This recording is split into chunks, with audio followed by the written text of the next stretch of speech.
Welcome back to Sunrise. Dr. Begwa, let me just come back to you. You being the regulator, I said something earlier about the fear of Nigerians. Is that, would there be, if part of it will be, would there be effective regulation of that industry? I mean, if I could call it an industry, would there be effective regulation of that industry to see that not just any and anything comes into the country? Thank you very much. The issue of effective regulation is no doubt in Nigeria. I want to boldly say within the short time of the existence of this agency, Nigeria today is rated among the best countries in Africa in the area of biosafety regulation. I'm not saying this because I'm in charge. You can make your findings. What I want to say again is that the issue of the fear, Nigerians, yes, there is already fear high by some individuals and groups.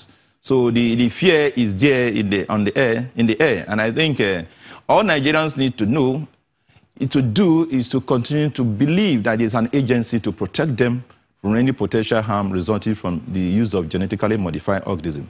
The agency, to let you know our level of competence, we have some of the best trained staff all over the world. And apart from that, we have a genetically modified organism detection laboratory, where we have some of the best equipment to detect whether there are different genes apart from the ones that have been inserted into that particular organism that is modified. We also have guidelines and various guidelines and regulations that we have developed pursuant to the National Biosafety Management Act. And in line with ensuring synergy, we have also signed memorandum of understanding with some line ministry agencies, particularly the border agencies, and those that are dealing with seeds for synergy, for effectiveness. We have a strong relationship with the Nigeria Customs Service to ensure that any bulk shipment of any particular seeds and grains coming to this country, we are alerted to be able to take samples to make sure that if they are genetically modified, we do not allow them. There was some time early last year, we repatriated some consignment of genetically modified grains because they had no biosafety certification. Okay. We have also signed memorandum of understanding with the NAFDAC, with the Nigerian Agricultural Seed Council, the Nigerian Quarantine Service. We know that the agency is very new, and we want to also tap on the experience on the area of proper monitoring and effective control with the experience of other line agencies. And we're working closely with them. So okay.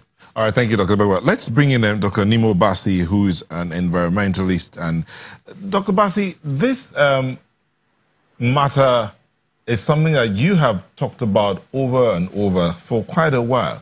But now that this has come into the public space with that approval, what's your concern? Thank you very much. And I'm happy to actually have opportunity of listening to the two guests that you have, one in Lagos studio and one in Abuja studio, and what they have had to say about this issue.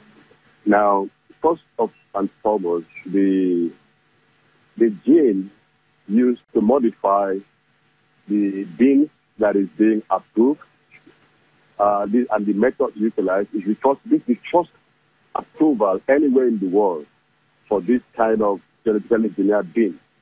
And that should raise a sign of concern. That's number one. Number two, that same kind of gene was used in modifying maize in South Africa. And a maize by Monsanto, that's the popular corporation that pushes this technology. But they found that it resulted to massive pest resistance and infestation rather than solving the problem. And so South Africa had to discontinue. Now, this was not beans, that was maize, but the same technology and the same approach. Now, when it was first attempted in Australia, the infested beans was first modified. This was first modified in Australia. They found that it had impact on the liver of lab animals and would likely have impact on human beings. So it was also discontinued. And in fact, the agency promised to destroy the DNA that they had made, but I think they sent it to Europe for further modifications. So now, there are a lot of concerns about this. We are concerned that once you release the genetically modified beans into the Nigerian environment, all other local varieties, both domesticated and wild varieties, stand the risk of being contaminated through pollination processes. And once that happens, you effectively will be having just one variety of beans, or all the varieties having the same trait. And that is dangerous in terms of protecting our biodiversity and protecting our farmers. But now let me quickly say something about the arrangement that the regulatory agency has with line agencies, for example, the customs. The Director General mentioned that last year they ordered repatriation of maize that was imported from Argentina. I guess that's what he was talking about.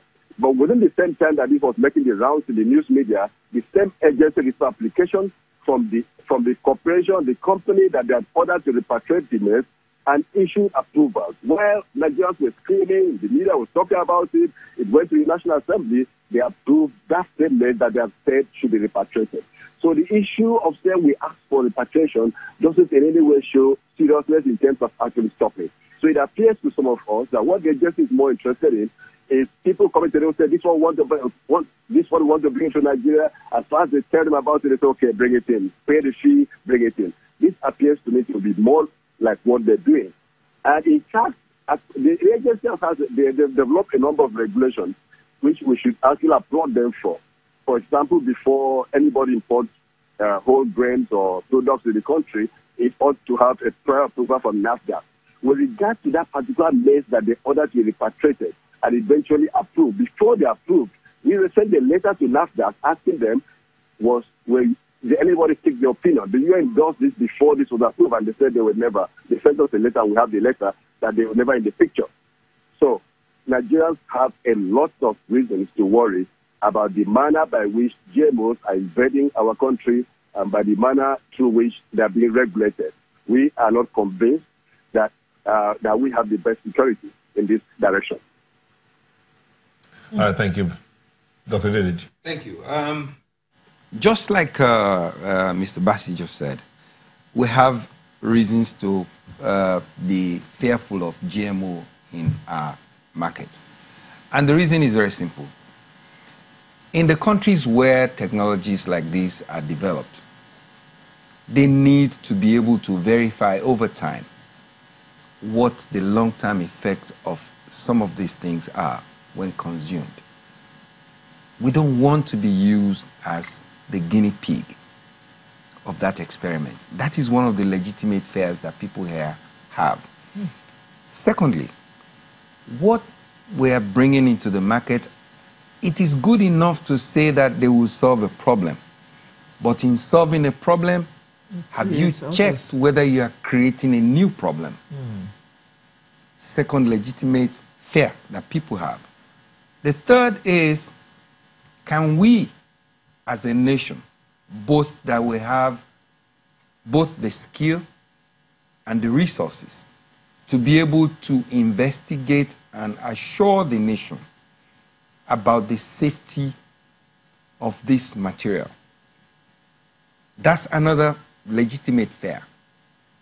The other legitimate fear is what Mr. Bassi just alluded to, the socio-economic effect of all these products.